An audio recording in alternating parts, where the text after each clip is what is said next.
Start up சிங்கம் இந்த வாரம் நாங்க ராப்டில கார் எப்படி பெட்ரோல் வண்டியோட பெட்டரா பெர்ஃபார்ம் பண்ண வச்சோம் அதே டெக்னாலஜியை டூ வீலருக்கு எடுத்துட்டு வரோம். நம்ம ஒரு டீம், நம்ம ஒரு ஸ்பீடான வண்டி. எல்லா கார் ஃபாஸ்ட் சார்ஜிங் ஸ்டேஷன்ஸ்லயும் எங்க பைக்கை நீங்க சார்ஜ் பண்ணிக்கலாம். டூ வீலருக்கு வந்து கொஞ்சம் லேட்டா வந்தாலும் லேட்டஸ்டா வந்திருக்கீங்க. வணக்கம் மக்களே, இன்றைக்கி நம்ம பார்க்க போகிற டாப்பிக்கு ஒரு டிஃப்ரெண்ட்டான டாபிக். அதுவும் ஆட்டோமொபைல்ஸில் எலக்ட்ரிக் வெஹிக்கிளில் பற்றி பார்க்க போகிறோம். ஏற்கனவே இந்த ராப்டி ஹெச்வி அப்படிங்கிற இந்த நிறுவனத்தை பற்றி நம்ம வீடியோ போட்டிருந்தோம். இந்த நிறுவனத்துடைய வெஹிக்கிள், அதாவது மின்சார இருசக்கர வாகனம் எப்படிப்பட்டது, இந்த நிறுவனம் எங்கிருந்து செயல்படுது அப்படிங்கிறத ஏற்கனவே நம்ம ஒரு வீடியோ போட்டிருந்தோம். அந்த வீடியோவை பார்க்காதவங்க அதை லிங்க்கில் டிஸ்கிரிப்ஷனில் கொடுக்குறேன், பாருங்கள், உங்களுக்கு பயனுள்ளதாக இருக்கும். இப்பேற்பட்ட சூழ்நிலையில் இந்த ராப்டி ஹெச்வி அப்படிங்கிற இந்த நிறுவனம் டீலர்ஷிப்புகளை, அதாவது டீலர்களை அப்பாயின்மெண்ட் பண்ணுவதற்காக சமூக வலைதளங்களில் விளம்பரத்தை கொடுத்துருந்தாங்க. அதுவும் குறிப்பாக முகநூலில், ஃபேஸ்புக்கில் அளவுக்கு அதிகமான விளம்பரங்கள் வருது.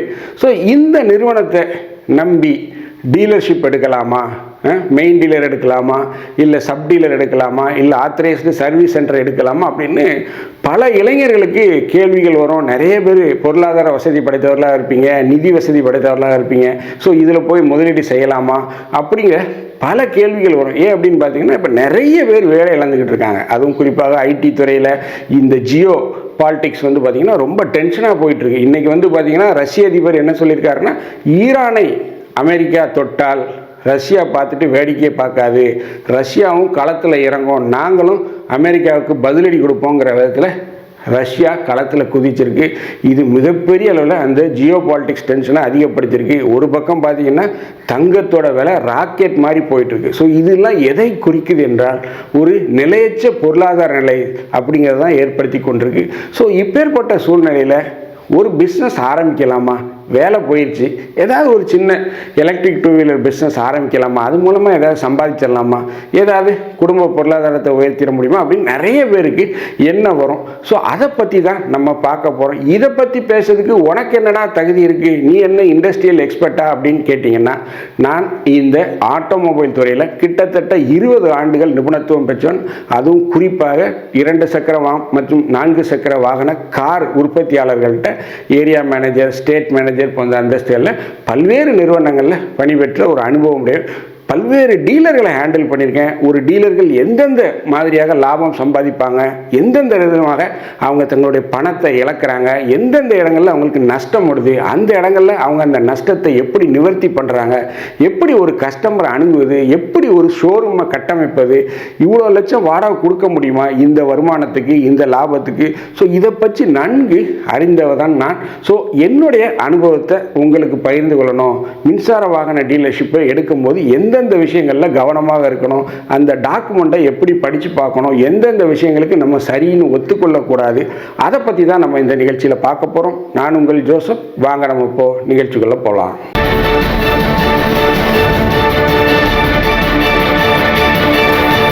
ராப்டி ஹெச்வி இந்த நிறுவனம் பார்த்திங்கன்னா சென்னை முகலிவாக்கத்தில் மிகப்பெரிய ஒரு உற்பத்தி மையத்தை வச்சுருக்கிறாங்க. தற்போது இங்கே வந்து அந்த அதாவது டெஸ்டிங் சோதனைகள்லாம் போயிட்டுருக்கு. மக்களும் வந்து பார்த்திங்கன்னா ஆன்லைனில் புக் பண்ணுறாங்க. அவங்க ஆன்லைனில் புக் பண்ணுறதுமே கடந்த ஆண்டுலேயே ஆரம்பித்து விட்டாங்க. ஸோ ஆன்லைன்லேயும் புக்கிங் போயிட்டுருக்கு. இன்னமும் வெஹிக்கிள் எப்போ டெலிவரி ஆகும் அப்படிங்கிறத அந்த நிறுவனம் வந்து பப்ளிக்காக அனௌன்ஸ் பண்ணலை. ஏன்னா எப்போ எங்களுடைய delivery batch, first batch start ஆகும் அப்படிங்கிறத கூட அந்த நிறுவனம் அறிவிக்கலை. இப்பேற்பட்ட நிலையில் இந்த ராப்டி அப்படிங்கிற இந்த நிறுவனத்துடன் பார்த்திங்கன்னா ஏற்கனவே நம்ம விஜய் டிவியில் வந்திருந்தாங்க. அதுவும் பார்த்திங்கன்னா இந்த ஸ்டார்ட் அப் சிங்கம் அப்படிங்கிற ஒரு நிகழ்ச்சி ரொம்ப ஃபேமஸாக இருந்தது, உங்களுக்கே தெரியும். ஸோ அந்த நிகழ்ச்சியில் இந்த ராப்டி ஹெச்வி நிறுவனத்துடைய நிறுவனர் ஒரு சிறு வாலிபர் தான். அவர் வந்து அதில் பங்கேற்றார். அவர் வந்து பார்த்திங்கன்னா இதற்கு முன்பு டெஸ்லா கார் தயாரிப்பு நிறுவனத்தில் பணிபுரிந்ததாக சொல்கிறாரு. அவர் வந்து இந்த விஜய் டிவியுடைய ஸ்டார்ட் அப் சிங்கம் அப்படிங்கிற அந்த நிகழ்ச்சியில் பங்கேற்று இந்த ஃபண்ட் ரைசிங், அதாவது இந்த ஸ்டார்ட் அப் நிறுவனங்களுக்கு பணம் தேவைப்படும். ஆரம்பம் தொழில் ஆரம்பிக்கும் போது ஏகப்பட்ட பணம் தேவைப்படும். ஆரம்பத்திலே நம்ம ஊரில் சொல்லுவாங்க, ஒரு பிஸ்னஸ் ஆரம்பிக்கிறது அப்படிங்கிறது யானை வாயில் அல்வா போடுற கதை அப்படின்னு நம்முடைய தாத்தா பாட்டிகள்லாம் சொல்லுவாங்க. ஸோ அதே போல தான் ஒரு ஸ்டார்ட் அப் அப்படிங்கிறது இப்போதைய பழக்கத்தில் இருக்குது. ஸோ இந்த ராப்டி நிறுவனத்துக்கு பணம் தேவை அப்படிங்கிறதுக்காக, முதலீட்டாளர்கள் தேவை அப்படிங்கிறதுக்காக இதனுடைய நிறுவனர் வந்து பார்த்திங்கன்னா இந்த ஸ்டார்ட் அப் சிங்கம் நிகழ்ச்சியில் பங்கேற்றார். இதெல்லாம் உங்கள் எல்லாருக்குமே தெரியும். ஸோ இப்பேற்பட்ட சூழ்நிலையில் இந்த நிறுவனம் டீலர்களை தமிழ்நாடு முழுவதும் ஏன் இந்தியா முழுமைக்கும் அப்பாயின்ட் பண்ணுவதற்காக விளம்பரங்களை சமூக வலைதளங்களில் போட்டுக்கிட்டு இருக்காங்க. அது ஃபேஸ்புக்கில் நிறைய வருது. ஸோ இதையெல்லாம் பார்க்கும்போது ஏன் நம்முடைய நேயர்களுக்கும் மக்களுக்கும் ஒரு நல்ல ஒரு அட்வைஸை சொல்லக்கூடாது, எந்தெந்த இடங்களில் அவங்க கவனமாக இருக்கணும், யாரும் ஏமாந்து போயிடக்கூடாது அப்படிங்கிற ஒரு விஷயத்தின் அடிப்படையில் தான் ஒரு நல்ல நோக்கத்தில் தான் நம்ம இந்த வீடியோவை போடுறோம். பொதுவாக ஒரு டூ வீலர் டீலர்ஷிப் எடுக்கணும் அப்படின்னு பார்த்தீங்கன்னா ஃபினான்ஸ் கேப்பபிலிட்டி, அதாவது ஃபினான்ஷியலி ஸ்ட்ராங் பர்சன் அப்படின்னு சொல்லுவாங்க. அதாவது நன்கு நிதி வசதி உடைய நபர் அப்படிங்கிறது தான் அந்த விளம்பரத்தில் தெரிவிச்சிருப்பாங்க. ஸோ இதில் வந்து பார்த்தீங்கன்னா இப்போது ஒரு மெயின் டீலர் எடுக்கணும், இப்போ தென் மாவட்டங்களில் இப்போ குறிப்பாக நீங்கள் திருநெல்வேலியில் ஒரு டீலர் எடுக்கணும் அப்படின்னு பார்த்தீங்கன்னா உங்களுக்கு கிட்டத்தட்ட ஒரு ஷோரூம் வந்து பார்த்தீங்கன்னா ஆரம்ப நிலையில் இனிஷியல் ஸ்டேஜில் எவ்வளோ தேவைப்படும் அப்படின்னு பார்த்தீங்கன்னா ஒரு 1500 ஒரு 2000 ஸ்கொயர் ஃபீட்டுக்கு ஷோரூம் இருக்கணும். அதே போல் ஒரு 1500 ஸ்கொயர் ஃபீட்டு உங்களுக்கு சர்வீஸ் சென்டர் தேவைப்படும். அதிலே நீங்கள் சேல்ஸ், சர்வீஸ், ஸ்பேர்ஸ் வச்சுக்கலாம். ஸோ இந்த ஒரு கட்டமைப்பு ஆரம்ப நிலையில் போதும். அதுவும் குறிப்பாக இந்த எஸ்டாப்ளிஷ்டு பிராண்டுன்னு இருக்கு இல்லையா, இந்த hero, Honda, Royal Enfield, TVS அவங்கெல்லாம் போட்டிங்கன்னா அவங்க என்ன சொல்கிறாங்களோ அதை தான் நீங்கள் செய்ய முடியும். ஏன்னா அவங்க வந்து எஸ்டாப்ளிஷ்டு பிராண்டு, அவங்களுக்குன்னு ஒரு மார்க்கெட் வேல்யூ இருக்குது, அவங்களுக்குன்னு ஒரு மார்க்கெட் ஷேர் இருக்குது. டிவிஎஸ் வாகனங்கள் விற்பனையாகுது அப்படிங்கிறத நம்ம பார்த்துடலாம்.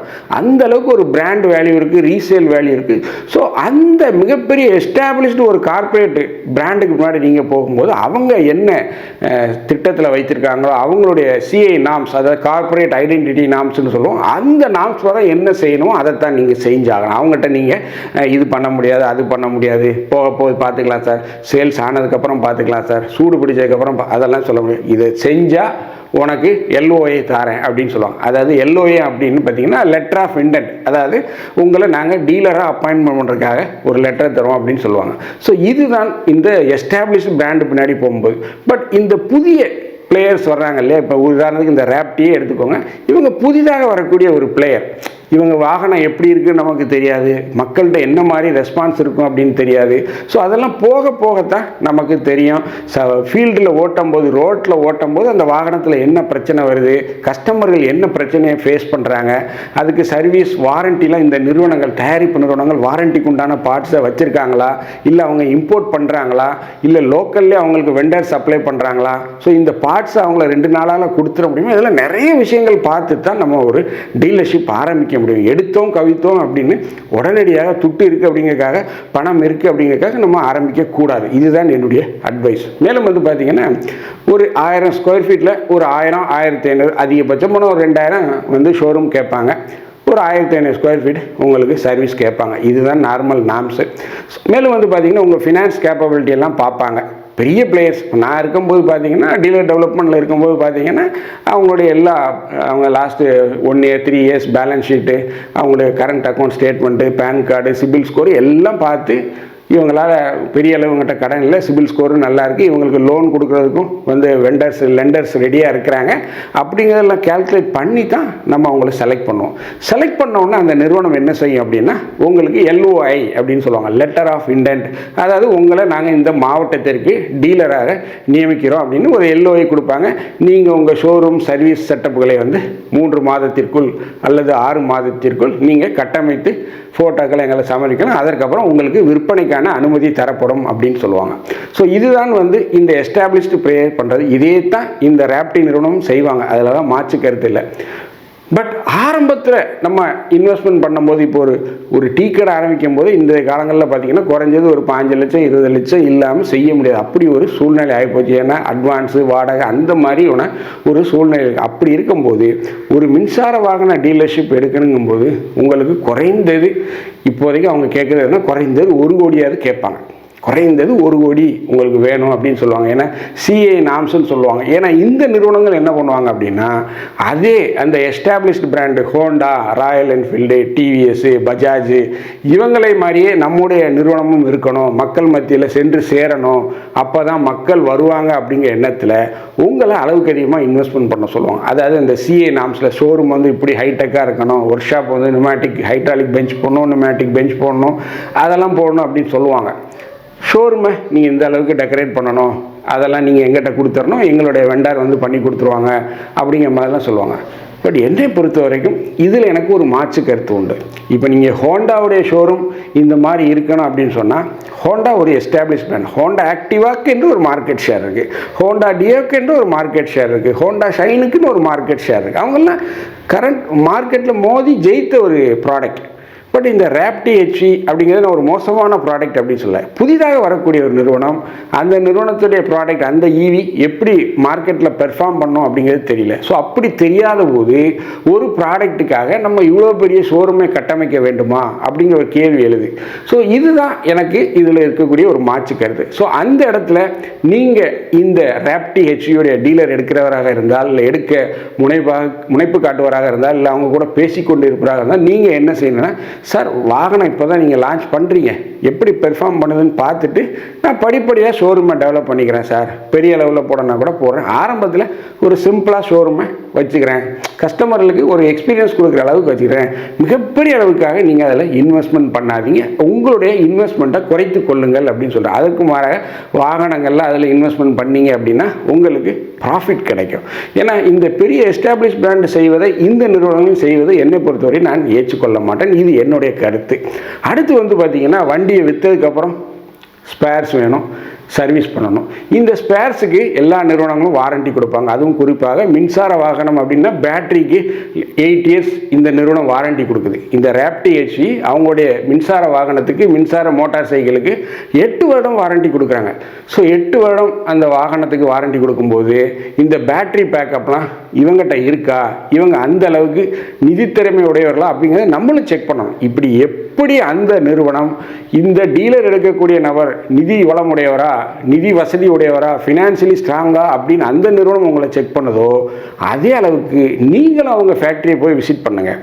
இப்போ பெரிய பெரிய எஸ்டாப்ளிஷ் பிராண்ட்லாம் கூப்பிட்டு போவாங்க. பட் நீங்களும் ஒரு ஆரம்ப நிலைங்கும்போது நீங்களும் இந்த நிறுவனத்துடைய ஃபேக்ட்ரியை போங்க. அவங்க எவ்வளோ ஸ்பேர் ஸ்டாக் வச்சுருக்காங்க, எவ்வளோ வெஹிக்கிள் பிளான் பண்ணியிருக்கிறாங்க, நாளைக்கு ப்ரொடக்ஷன் ஜாஸ்தி ஆச்சுன்னா இவங்க வேறு எங்கேயாவது போவாங்களா, வேறு உரகடம் அந்த சைட்லலாம் வந்து இடம் வாங்கியிருக்கதா சொல்கிறாங்க. பட் இவங்களால் அந்த அளவுக்கு மிகப்பெரிய அளவுக்கு மார்க்கெட்டில் ஈடு கொடுக்குற அளவுக்கு இவங்ககிட்ட நிதி வசதி இருக்கா, இவங்க கூட வேறு ஏதாவது ஃபாரின் இன்வெஸ்டர்ஸ் கொலாபரேஷனில் இருக்காங்களா, அதெல்லாம் தெரிஞ்சுக்கக்கூடிய பொறுப்பு நமக்கு இருக்குது. ஏனென்றால் நீங்கள் ஒரு மெயின் டீலர் எடுக்கணும் அப்படிங்கும்போது குறைந்தது எனக்கு தெரிந்து 1 கோடி ரூபாய் உங்கள் கையில் இருக்கணும். ஏன்னா சரக்கும் நீங்கள் வைக்கணும், சர்வீஸு, இடம் எல்லாம் ரெடி பண்ணும்போது குறைந்தது 1 கோடியாவது ஆயிரும். அதிகபட்சமாக நான் சொல்ல, அதுக்கு மேலே செய்வது என்னை பொறுத்தவரை நான் ஏற்றுக்கொள்ள மாட்டேன். ஏன் அப்படின்னு பார்த்தீங்கன்னா, இவங்க இன்னும் எஸ்டாப்ளிஷ்டு பிளேயர் இல்லை. வண்டி விற்கத்தான் வண்டியில் என்னென்ன பிரச்சனைகள் இருக்குது, என்னென்ன பிரச்சனைகளை வாடிக்கையாளர் எதிர்கொள்கிறாங்க அப்படிங்கிறது நமக்கு தெரியும். ஸோ இந்த சர்வீஸ்க்கு இவங்களால் சப்போர்ட் பண்ண முடியுமா, வாரண்டிக்கு, பேட்டரிக்கு சரி ஓகே, சின்ன சின்ன காம்பனன்ட்ஸுக்கு, போல்ட்ஸ், நட்ஸு, சின்ன சின்ன காம்பனண்ட்டுகளுக்கு இவங்களால் உடனடியாக வாரண்டியில் கொடுக்க முடியுமா, அந்த அளவுக்கு உங்கள்கிட்ட பேக்கப் இருக்குது, அதெல்லாம் நீங்கள் செக் பண்ணிக்கோங்க.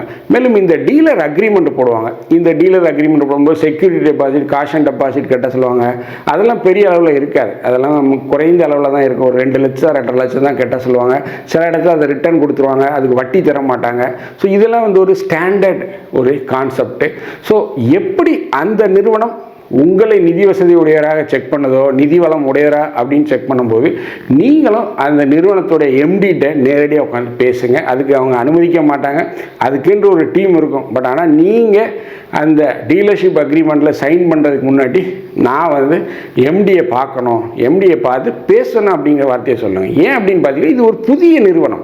இதே ஒரு எஸ்டாப்ளிஷ்டு பிராண்ட் அப்படின்னா ஓகே. ஹோண்டா அப்படின்னா நீங்கள் அந்த மார்க்கெட்டிங், அந்த டீலர் நெட்வொர்க் டீமுக்கு தவிர யார்கிட்டையும் நீங்கள் போக முடியாது. மேக்ஸிமம் போனால் உங்களால் ஜோனல் மேனேஜரை பார்க்க முடியும், அதுக்கு மேலே நேஷ்னல் விபி ஹெட்டெல்லாம் பார்க்குறது வந்து சான்ஸே இல்லை. ஸோ இது ஒரு புதிய நிறுவனம் அப்படிங்கிறதுனால நீங்கள் எம்டி கூட கண்டிப்பாக பேசிட்டு உங்களுடைய சந்தேகங்களை எல்லாம் தீர்வுபடுத்திக்கோங்க. நீங்கள் நிலைத்து நிற்பீங்களா, கேள்வியை கேளுங்க, வெக்கப்பட வேணாம். உங்களை கேள்வி கேட்குறாங்களா, நீங்களும் கேள்விங்க. சார் உங்களை நம்பி நான் டீலர்ஷிப் எடுக்கிறேன், உங்களால் கம்பெனி தொடர்ந்து நடத்த முடியுமா, அந்த அளவுக்கு உங்கள்கிட்ட ஃபினான்ஷியல் கேப்பபிலிட்டி இருக்கா, கேளுங்க. அதற்கு அவர் சொல்லக்கூடிய பதில் என்னங்கிறத பாருங்கள். உங்களுக்கு திருப்தியாக இருந்தால் நீங்கள் இந்த பிஸ்னஸை தொடருங்க. ஸோ என்னுடைய கருத்து என்னென்னா, பெரிய அளவில் இந்த ஷோரூம் டெக்கரேஷன், ஷோரூம் ஒர்க்குக்கு சிஐ நாம்ஸ், அதாவது இந்த கார்ப்பரேட் ஐடென்டிட்டி நாம்ஸ் அப்படின்னு சொல்லுவோம். ஒரு டிவிஎஸ் அளவுக்கோ ஒரு ஹோண்டா அளவுக்கோ உங்கள் ஷோரூமு சிஏ நாம்ஸுக்காக மிகப்பெரிய அளவில் செலவு பண்ணாதீங்க. அதை நீங்களே செய்து கொள்கிற மாதிரி பாருங்கள். சர்வீஸை வந்து நல்லபடியாக போடுங்க. அவங்க என்ன சொல்கிறாங்களோ அதெல்லாம் போடுங்க. ஸ்பேர்ஸும் அதற்கு தகுந்த மாதிரி வைத்துக்கொள்ளுங்கள். லாபங்கள் ஒரு வண்டிக்கு எனக்கு தெரிந்தவரை ஒரு பைக் விற்றா கார் விற்றாலே 6% தான் மார்ஜின். பட் இது ஒரு புதிய நிறுவனம் அப்படிங்கிறதுனால என்னை பொறுத்த வரைக்கும் 10% கீழே ஒத்துக்கொள்ளாதீங்க. 10% கீழே மார்ஜின் வச்சு எந்த ஒரு பிஸ்னஸும் பண்ணிங்கன்னா ரொம்ப கஷ்டமாயிரும். குறைந்தது 10% இருங்க. அதிகபட்சமாக என்னை பொறுத்தவரை 15% நீங்கள் கேளுங்க. எனக்கு ஃபிக்ஸடாக பெர் வெஹிக்கிள் 15% எனக்கு ப்ராஃபிட் கொடுத்துருங்க அப்படிங்கிறத நெகோஷியேட் பண்ணி கேளுங்க. கண்டிப்பாக கொடுப்பார்கள். ஸோ என்னை பொறுத்த வரைக்கும் இந்த ராப்டி ஹெச்வி அப்படிங்கிறது பார்த்திங்கன்னா ஒரு இளைஞர்களை கவரும் விதத்தில் தான் இந்த வாகனம் வடிவமைக்கப்பட்டிருக்கு. மிகப்பெரிய அளவில் மக்கள் இந்த வாகனத்தை விரும்புகிறாங்க. மிகப்பெரிய அளவில் இளைஞர்கள் இந்த வாகனத்தை வாங்கி ஓட்டணும்னு நினைக்கிறாங்க. ஏன் அப்படின்னு பார்த்தீங்கன்னா இந்த வாகனம் இளைஞர்களை கவரும் விதத்தில் வடிவமைக்கப்பட்டிருக்கு. நிறைய பேர் அந்த நிறுவனத்துடைய யூடியூப் பேவில் கேட்குறீங்கன்னா வீடியோவாக போட்டுட்ருக்கீங்க, எப்போ இந்த வண்டியை லான்ச் பண்ணுவீங்க, எப்போ இந்த வண்டியை சேலுக்கு கொண்டு வருவீங்க, எப்போ இந்த வண்டி எங்களுக்கு டெலிவரி கிடைக்குன்னு கேட்குறாங்க. ஸோ இதையெல்லாம் கருத்தில் கொண்டு தான் வந்து ஒரு நிறுவனத்தை வந்து நம்ம வந்து மதிப்பிட முடியும். ஏன் அப்படின்னு பார்த்தீங்கன்னா இப்போ இந்த ஓலா வந்து தொடர்ச்சியாக பிரச்சனையில் போயிட்டுருக்கு. நிறைய பேர் இந்த வண்டியை வாங்கி நிறைய பேர் பிரச்சனையில் மாட்டிக்கிட்டு முழிக்கிறாங்க. வண்டி என்ன பண்ணுறது ஏது பண்ணுறதுன்னு தெரியாமல் முழிச்சிட்ருக்காங்க. ஸோ அதன் அடிப்படையில் தான் இந்த பிஸ்னஸ் ஆரம்பிக்கணும் அப்படின்னு நினைக்கிறவங்களுக்கு ஒரு நல்ல ஒரு சஜஷன் சொல்கிற மாதிரி இருக்கணும் அப்படிங்கிறதுக்காக தான் நம்ம இந்த வீடியோவை போடுறோம். இந்த வீடியோ உங்களுக்கு பிடிச்சிருந்துச்சுன்னா தயவுசெய்து லைக் பண்ணுங்கள், ஷேர் பண்ணுங்கள், சப்ஸ்கிரைப் பண்ணுங்கள். மறக்காமல் உங்கள் கருத்துக்களை கமெண்ட் செக்ஷனில் சொல்லுங்கள். நன்றி, வணக்கம்.